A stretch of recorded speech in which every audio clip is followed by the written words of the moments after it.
Kwa niaba ya bodi ya pamba Tanzania, napenda kuchukua nafasi hii Mzee Gachuma, Mheshimiwa mkuu wetu wa mkoa Simiyu pamoja na Tabora, anawasalimu sana. Alitamani sana awepo hapa ashuhudie tukio hili la kihistoria likiwa linafanyika, na kwa namna ya kipekee kuishukuru serikali ya Jamhuri ya Muungano wa Tanzania inayoongozwa na mama yetu mpendwa Dr. Samia Suluhu Hassan, rais wetu, ambaye yeye hayo yote yalizungumzwa hapa ni matokeo ya mawazo yake na maono yake katika jambo hili tunalozungumza hapa. Wilaya zinazozalisha pamba katika Tanzania ziko 54 na halmashauri zinazozalisha pamba katika Tanzania ziko 56. Mikoa inayozalisha pamba katika Tanzania iko mikoa 17. Anayeongoza kwa kuzalisha pamba katika Tanzania ni Ndugumata, mkoa wa Simiyu. 60% ya pamba yote inayozalisha nchini inatoka kwake, na wilaya inayoongoza kwa kuzalisha pamba katika Tanzania ni wilaya ya Meatu katika mkoa huo huo anaotoka Mheshimiwa Macha. Kwa watu wanapokuona umeketi hapa hawakuangalia tu kwa sura ya mkoa, wanakuangalia kwa sura hiyo unayozungumza hapa. Sasa tunakuja Tabora, wilaya inayoongoza kwa kuzalisha mbegu nzuri na bora katika Tanzania na ambayo ndio inayotumika kwa nchi nzima Tanzania ni wilaya ya Igunga. Na hao watu wanaosikiliza hapo wanajua ukikorofisha mbegu una pamba. Mtu anabisha hiyo bisha uone ajifanya anajikuna tu. Mwijue hiyo. Na wakati tunaanza jambo hili hapa tukasema mimi nawaheshimu sana wananchi wa mkoa wa Tabora kwa ujumla wao. Kwa maana pamba hailimwi hapa Igunga tu, inalimwa katika maeneo mengine, lakini sisi yani pamba yenyewe ile, unajua pamba ukitaka kuipata pamba katika mkoa wa Tabora unakwenda Igunga. Wakati tunaanza kurupushani hapa, kukurukakara hapa, watu wazao, unajua bwana mmetuletea mbabe hapa, nikaitwa majina ya ajabu. Mkuu toka tumekaa watu wamedona mimi ni mbabe kweli.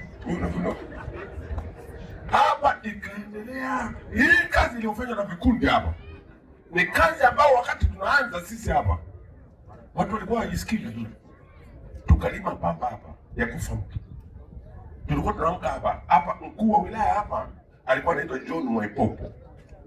Nilikuwa natoka mimi hapa Tabora kuja hapa ni saa 3 kutoka Tabora mpaka hapa Igunga. Na wananchi wanajua. Tunaamka kule saa 10 ya usiku, saa 12, saa 1 tuko hapa. Tukalima pamba hapa ya kufa mtu. Wananchi wakatuelewa. Tukazungumza hapa tukaelewana. Wakati ule waziri wetu wa kilimo Mheshimiwa Dr. Charles Tizeba akasema huyu mawafanyaje hao? Akasema tumeelewana tu. Pamba ikalimwa hapa imenyoko, utafikiri imepigwa pasi. Walikuwa na kitu hapa kinaitwa magwa. Wako wanazalisha magwa hapa. Pamba yenyewe inaitwa buruba. Tukaandaa marufuku mtu kulima magwa hapa. Watu wakatunisha hivi na nini, hata na sisi tukatunishia. Wakafika mahali tukaelewana. Hebu semeni tukaelewana. Wazo la kuwa na kiwanda hapa cha kuzalisha mbegu hapa kilitokana na maelewano yetu sisi na wananchi.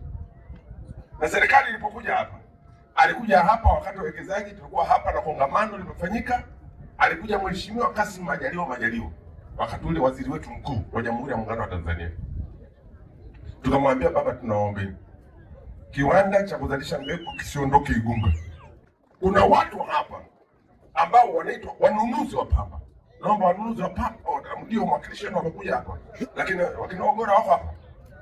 Na wale wanaotoka wote tusimameni pale mbiu. Hao walikuja. Asante sana. Na wao na wengine wako upande ule kule. Wamfanya kazi nzuri.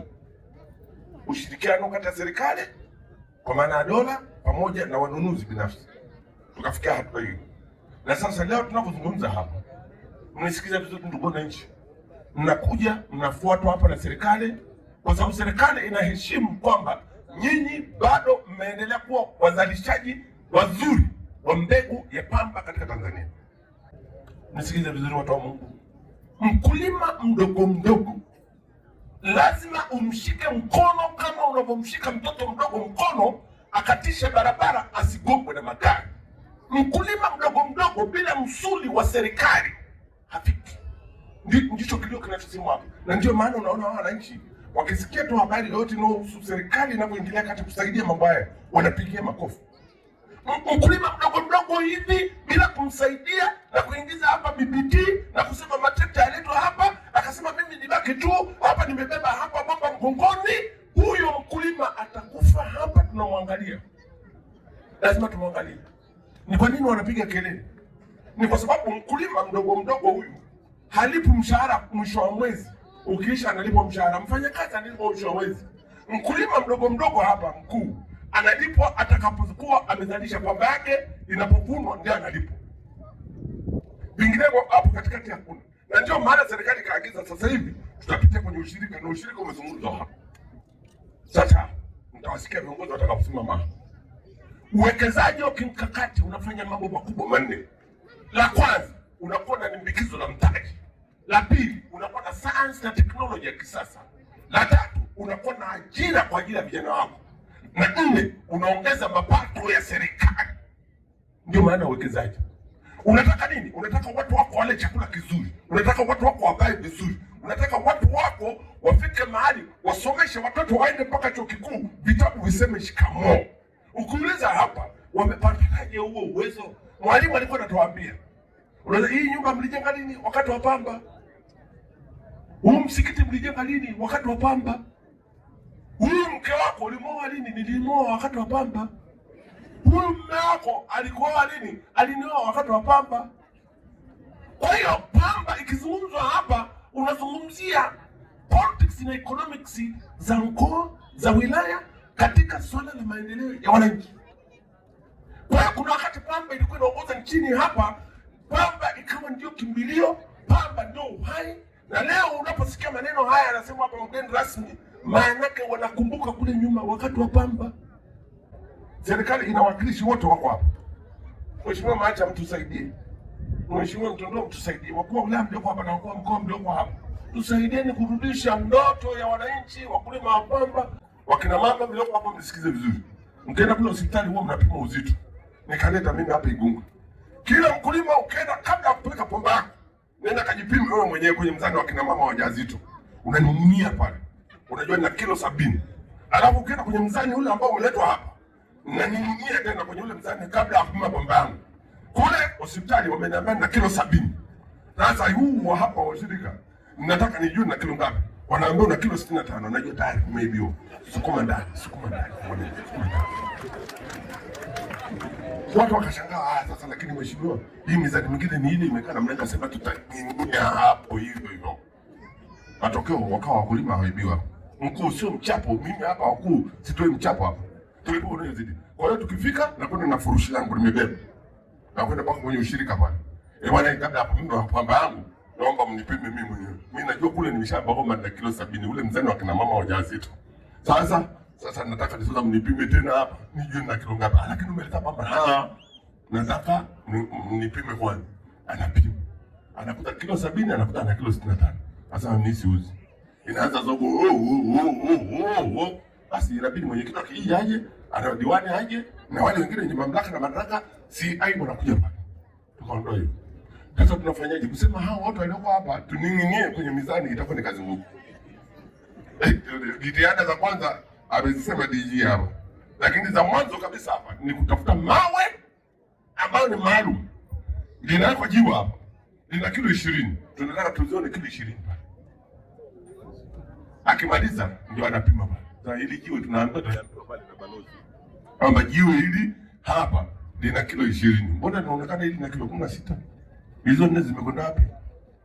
Tukishirikiana vizuri, tunao serikali nzuri, serikali ambayo inajali tukisimama vizuri, wakuu wa wilaya na wakuu wa mikoa, tukasimama katika nafasi zetu, tukafuatilia kwa karibu, huu mchezo utakwisha. Inatosha, hawawezi kuibiwa wakulima hapa. Sasa leo tunatoka na azimio, tutasikia bei ya pamba itatangazwa hapa. Sasa wewe ambaye unajifanya kichwa ngumu, endelea na huo mchezo. Macha, mimi nitakuletea majina ya watu wote wanaokorosha mizani hapa. Wanasema Mungu muongoze ili aseme uongo vizuri. Akiniambia na okay sawa sawa na nini mpaka ingie kingine bana kala. Ende kwa mkuu mtu wako huyo. Nitakuletea orodha yote. Ndio nitaleteni majina ya watu wote ambao wanafanya huo mchezo, wawe ni kwenye AMCOS, wawe ni private, wawe ni wanunuzi, whoever ameingia pale anafanya mchezo. Na wananchi katika hili tunaomba mtupe ushirikiano. Bodi ya pamba tunasimama hapa. Tuangalieni macho yetu, tuangalieni midomo yetu. Hawawezi kwa wananchi hapa wanaonewa hapa, wanaibiwa, sisi tumekaa hapa na majina makubwa makubwa. No way. Hebu semeni no way. That one. Leo. Wewe kama unafikiri kwamba wewe ile nyumba yangu mimi safari na kwenda kuipiga bati kupitia msimu huu, sahau. Wala tutani. Baada ya maneno hayo mheshimiwa, mimi nilipenda kurudia tena tusaidie kumfikishia salamu zetu mheshimiwa mkuu wa mkoa huu, Mheshimiwa Paulo Chacha. Mwambieni tunamshukuru sana, mmetuwekea mazingira mwezeshi. Tumeona maandalizi mazuri yaliyofanyika hapa. Mungu awabariki. Mheshimiwa Macha, najua utatoa maelekezo ya serikali hapa. Mungu awabariki sana wakuu wa wilaya mliowakilisha wakuu wa mikoa na wenyewe mliokuja hapa. Asanteni. Chama cha Mapinduzi asanteni. Waheshimiwa madiwani asanteni. Wenye viti wa halmashauri asanteni. Ndugu wananchi asanteni na Mungu awabariki.